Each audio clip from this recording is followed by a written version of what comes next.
Step-by-step tutorial kung paano i-accomplish ang e-travel, let's go! Plus, kailan ba siya dapat gawin? Isang beses lang ba o kailangan bawat biyahe uulitin siya? Pwede bang isa na lang yung mag-register para sa buong pamilya? Kailangan pa ba ng vaccination certificate? Hey, it's Mimi! Ako po ay isang travel content creator. Ang dami-dami ko na pong na-post ng mga detalyadong guides at tips ng libre kagaya nito. Kaya kung trip mo yan, follow me for more at isave mo na tong mga discount codes na to para mas makatipid sa trip mo. Bago ako magsimula sa tutorial, let's get one thing straight.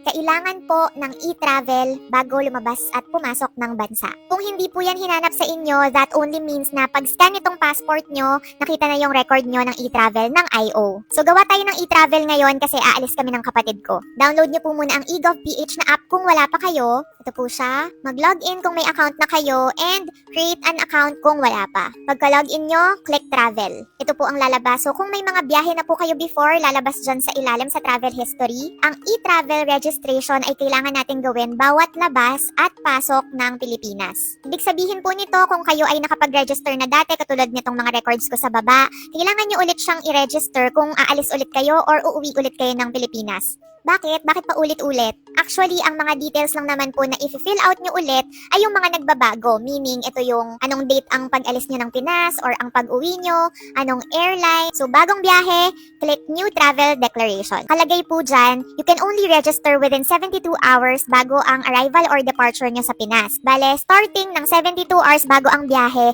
hanggang sa bago kayo pumunta sa immigration, pwede nyo tong gawin. Pero syempre, para hindi na kayo mahassle or matagalan, mas maganda gawin nyo na siya sa bahay bago kayo umalis. So, piliin nyo yung for me kung para sa inyo kayong nakalogin yung i-register nyo. Mamaya tayo dito sa family member kung meron. Kung ang biyahe via airplane, click air. Kung via ship naman ay sea. Papasok ng Pinas, click arrival. Aalis ng Pinas, departure. Dito ako sa departure.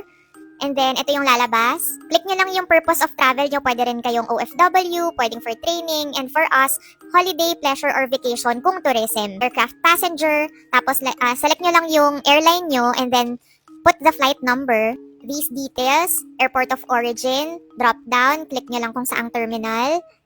Pag-click ng continue, lalabas yung customs declaration form. So, integrated na siya sa e-travel. Click nyo lang yung no kung wala kayong ide-declare.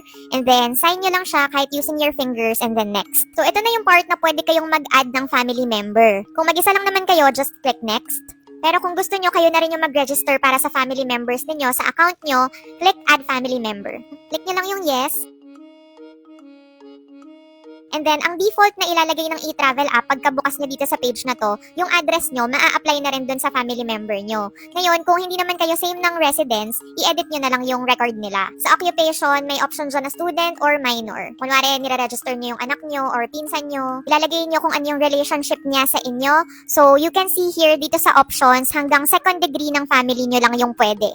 Ibig sabihin, hindi nyo mariregister sa account nyo yung mga jowa nyo, kahit na fiancé nyo pa yan, mga friends or barkada, hindi din. Pagawin nyo na lang sila ng sarili. So after nyan, lalabas na yung summary ng family member na ginawan nyo. Once na-register nyo na lahat, ayan, lalabas siya dito and then you can just click on the QR code para ma-save nyo or screenshot yung each QR code nyo. So tig-iisa kayo nyan. I-ready nyo lang din yung copy sa phone nyo just in case hingin. And then last, ang dami na rin nagtanong kung kailangan pa rin ng vaccination certificate. So, hindi na po yan hinahanap. Sana nakatulong and if meron pa kayong gustong i-share ko, let me know sa comments.